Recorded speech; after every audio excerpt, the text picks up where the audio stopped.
हरे कृष्ण। आपका बहुत धन्यवाद महत्वपूर्ण प्रश्न पूछने के लिए। जैसा कि आपने प्रश्न किया कि भगवान श्री कृष्ण की शुद्ध भाव से सेवा कैसे करें, जबकि हमारे हृदय में बहुत सारी भौतिक इच्छाएं भी बनी रहती हैं। निश्चित रूप से हमारे हृदय में बहुत सारी इच्छाएं रहती हैं, लेकिन हमें इसकी चिंता करने की ज़रूरत नहीं है। क्यों? क्योंकि भगवान के नाम में इतनी शक्ति है, भगवान के भक्ति में इतनी शक्ति है कि ये हमारी सारी भौतिक इच्छाओं को जलाकर भस्म कर देती है। जैसे सर्फ के माध्यम से सर्फ को जब हम कपड़े में डालते हैं, भिगोते हैं, तो सर्फ क्या करता है?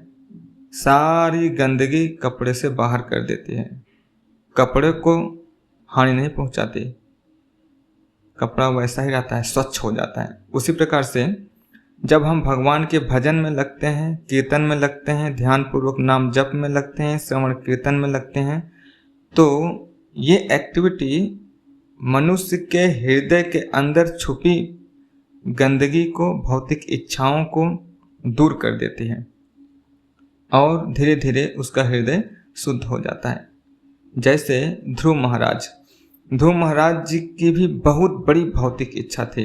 वो चाहते थे कि उनको उनके पिता से भी बड़ा राज्य मिले, लेकिन जब वो तपस्या करने के लिए निकले और 6 महीने के बाद उनकी गहन तपस्या से प्रसन्न होकर भगवान जब प्रकट हुए, तो वो भगवान उनसे पूछते हैं, बताइए आपको क्या चाहिए? तो ध्रुव महाराज क्या बोलते हैं? ध्रुव महाराज कहते हैं, मैं तो कोयले का टुकड़ा ढूंढने के लिए निकला था, मुझे हीरा मिल गया, अब मुझे कुछ भी नहीं चाहिए।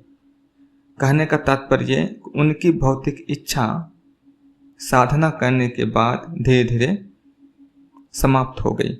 इसलिए देखा जाता है कि जितने भी राक्षस प्रवृत्ति के लोग हैं, राक्षस, दानव, दैत्य जो भी हैं, वो कभी भगवान विष्णु, भगवान कृष्ण और भगवान राम की उपासना नहीं करते, पूजा नहीं करते। क्यों? क्योंकि उनको पता है अगर हम इनमें से किसी एक की भी साधना में लग जाएंगे तो फिर हमारे हृदय की अशुद्धि दूर हो जाएगी, राक्षसी प्रवृत्ति दूर हो जाएगी। इसलिए वो जानबूझकर इन सभी का, भगवान कृष्ण का, विष्णु का और भगवान राम का शेल्टर नहीं लेते। वो देवी देवताओं के शेल्टर में जाते हैं, जहाँ पर उनकी भौतिक इच्छाएं पूर्ण होती है, शुद्ध नहीं होती, और वो इस भौतिक संसार में फंसे रहते हैं। इसलिए हमें इसकी चिंता बिल्कुल नहीं करनी कि हम कैसे शुद्ध भाव से भगवान को भजन करें। जो भी है हमारे पास, भगवान ज़्यादा डिमांड नहीं कर रहे। भगवान कहते हैं, पत्रम पुष्पम फलम त्वयम। हम हृदय नहीं दे सकते, हार्ट नहीं दे सकते, पूरा जीवन नहीं दे सकते, कम से कम पत्र, पुष्प, फल, जल या दूध प्रेम से भेंट कर दें। वो नहीं करेंगे सब कुछ शुद्ध होके ही मेरे पास आइए। जो भी है हमारे पास, जितने भी है, हम भगवान के पास जाएं, भगवान की सेवा में लगाएं। जैसे ध्रुव महाराज के पास जो भी कुछ था, डिजायर था, कोई बात नहीं, वो गए और भगवान की सेवा में लगे। उससे क्या हो गया? इनका डिजायर शुद्ध हो गया। इसलिए जो भी कुछ है, भौतिक इच्छा है, कोई बात नहीं, भौतिक इच्छा को लेके भगवान के पास जाइए। जैसे अगर आपको कुछ धन की जरूरत है तो आप अपने पिता के पास जाओगे, राइट? अगर पिता की बजाय पड़ोसी के पास जाओगे तो पिता को खुशी नहीं मिलेगी।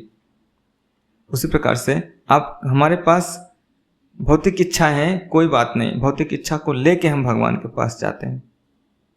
क्या करें? इच्छा है तो जाएंगे उन्हीं के पास, मांगेंगे उन्हीं से, किसी और के पास नहीं।